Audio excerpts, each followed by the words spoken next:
explain the objectives, components, environment and communication within a system। एक system के हम objectives को, कंपोनेंट्स को और इन्वायरमेंट को एंड कम्युनिकेशंस को देखेंगे। System, a system is described bye it's objectives. एक सिस्टम जो है उसको डिस्क्राइब किया जाता है उसके ऑब्जेक्टिव से, उसके कंपोनेंट्स से, कम्युनिकेशन अमंग कंपोनेंट्स, और डिफरेंट जो कंपोनेंट्स हैं उनके दरमियान जो कम्युनिकेशन हो रही है उनको, and the environment in which it's work, और जिस इन्वायरमेंट में, जिस माहौल में वो काम कर रहा होता है। ऑब्जेक्टिव्स, सबसे पहले हम ऑब्जेक्टिव्स को देखेंगे। Every system is design to achieve, हर जो सिस्टम है उसको डिजाइन किया जाता है to achieve a specific purpose और अ गोल, एक स्पेसिफिक पर्पस और गोल के लिए।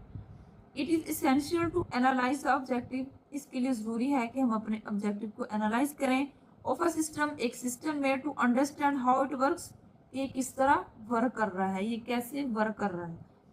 This understanding can help to improve the efficiency of the system. This understanding, ये अंडरस्टैंडिंग हेल्प टू इम्प्रूव, हमारी मदद करेगी the efficiency of the system, हमारे सिस्टम की एफिशिएंसी को इम्प्रूव करने में।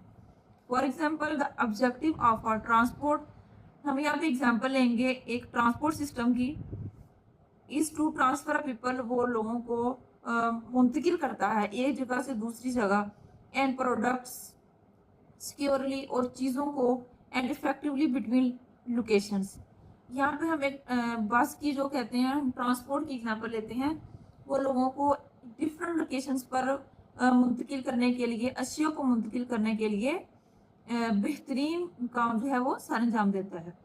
The objective of a computer system is to process data, लेकिन यहाँ पे हम ऑब्जेक्टिव देख रहे हैं कंप्यूटर सिस्टम का।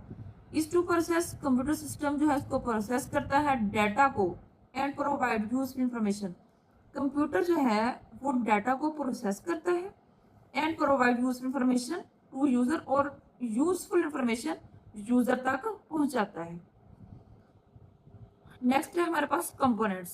Components are the building blocks of any system. Components जो होते हैं वो बिल्डिंग ब्लॉक्स हैं ऑफ एनी सिस्टम, किसी भी सिस्टम के। Each components plays a specific role, हर एक जो कंपोनेंट है वो अहम किरदार अदा करता है, and contributes to the overall functionality of the system, और जो ओवरऑल फंक्शनैलिटी है सिस्टम्स की उसमें कंट्रीब्यूट करता है। ऑल कंपोनेंट्स वर्क टुगेदर, सब कंपोनेंट्स जो हैं तमाम के तमाम मिलकर काम करते हैं smoothly and properly to ensure the system meets its objectives. तमाम के तमाम जो कंपोनेंट्स हैं वो मिलके काम करते हैं smoothly and properly to ensure the system meets its objects. The operation of the entire system, तमाम जो ऑपरेशन है इंटायर सिस्टम के में affect it if one component is fail, अगर हमारा सिस्टम का कोई एक भी कंपोनेंट जो है वो अफेक्ट है तो उससे जो हमारा सारा जो सिस्टम है वो डैमेज हो सकता है, वो सही से हमें आउटपुट नहीं देगा। It is essential to understand, ये हमारे लिए बहुत ज़रूरी है इसको समझना था, role of each component in order to understand the working of the entire system. यहाँ पे सबसे पहले कि हमारी जो हर एक कंपोनेंट है वो अपना एक ख़ास अहम किरदार अदा करता है सिस्टम को चलाने में, उसकी वर्किंग करने में और entire system. It helps in identifying problem, जी हमें प्रॉब्लम को सॉल्व करने में, इम्प्रूविंग परफॉर्मेंस को इम्प्रूव करने के लिए, एंड डिज़ाइनिंग बेटर सिस्टम, और मज़ीद बेहतर से बेहतर सिस्टम बनाने में हमारी मदद करता है। Environment refers to the surrounding और एक्सटर्नल कंडीशन। इन्वायरमेंट रेफर्स करता है हमारे इर्द गिर्द के माहौल को, और एक्सटर्नल कंडीशन और बैरूनी हालात को, इन विच द सिस्टम ऑपरेट्स, जिनमें सिस्टम काम कर रहा है, वर्क कर रहा है, ऑपरेट हो रहा है। It includes everything external to the system that interact with it, इसमें हर वो चीज़ शामिल है जो हमारे सिस्टम के साथ इंटरेक्ट में है, मतलब राब्ते में है वो चीज़, हर वो चीज़ इसको इंटरेक्ट कर रही है जो इसके साथ राब्ते में है। It is important to understand, ये हमारे लिए जानना बहुत ज़रूरी है, the environment of a system, as it affect the system performance. ये हमारे लिए जानना बहुत ज़रूरी है कि हमारे माहौल में जो सिस्टम्स को हमारे सिस्टम को अफेक्ट कर रही हैं, हमारे सिस्टम की परफॉर्मेंस को अफेक्ट कर रही हैं, एंड द बिहेवियर और बिहेवियर को by providing inputs, input provide करने में, एंड रिसीविंग आउटपुट और आउटपुट रिसीव करने में। इंटेलिजेंट सिस्टम आर डिज़ाइन, यहाँ पे हम इंटेलिजेंट सिस्टम जो डिज़ाइन किए गए हैं टू मॉनिटर द एनवायरनमेंट, वो अपने एनवायरनमेंट के मुताबिक मॉनिटर होते हैं। दीज सिस्टम्स अडॉप्ट, वो अपने आप को अडॉप्ट कर लेते हैं the change in the environment, environment के मुताबिक जैसे एनवायरनमेंट चेंज होता है उसी तरह टू कंटिन्यू वर्क इफेक्टिवली, और अपनी वर्किंग को कंटिन्यूसली उसे मौसर तरीके के साथ जारी रखते हैं।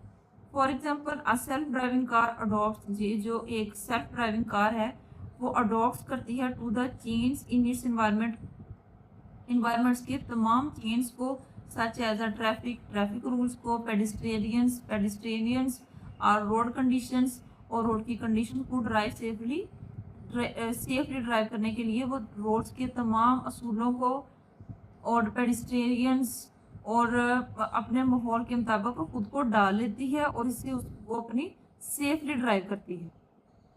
नेक्स्ट हमारे पास है communication. Communication refers to the exchange of information between different components of system. इसमें बेसिकली ये है कि हम इंफॉर्मेशन का एक्सचेंज करते हैं डिफरेंट कंपोनेंट्स के दरमियान। An effective communication and interaction between system components is essential for smooth and efficient operation. जब हमारी कम्युनिकेशन और इंटरेक्शन सिस्टम के कंपोनेंट्स के दरमियान स्ट्रॉन्ग होगी, अफेक्टिव होगी, तो इससे जो हमारा सिस्टम है वो एफिशिएंट ऑपरेशन करेगा, एफिशिएंटली वर्क करेगा और हमें ज़्यादा जल्दी हमें आउटपुट देगा। नेक्स्ट हमारे पास है communications ensures that components work together, कि जो हमारे कंपोनेंट्स हैं वो वर्क कर रहे हैं मिलके and is an organized and smooth manner, organized और स्मूथ मैनर में वर्क कर रहे हैं to achieve the system objective, system के ऑब्जेक्टिव्स को अचीव करने के लिए।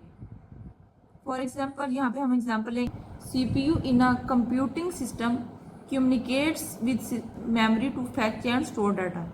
यहाँ पे हम CPU की एग्जांपल लेंगे जो कि मेमोरी और CPU के दरमियान जो भी कम्युनिकेशन होती है उसको वजाहत से बयान करेंगे। इसमें वो CPU जो है वो मेमोरी से डाटा को फैच करता है, स्टोर करता है। इसमें जो CPU है वो कंप्यूटर का ब्रेन है।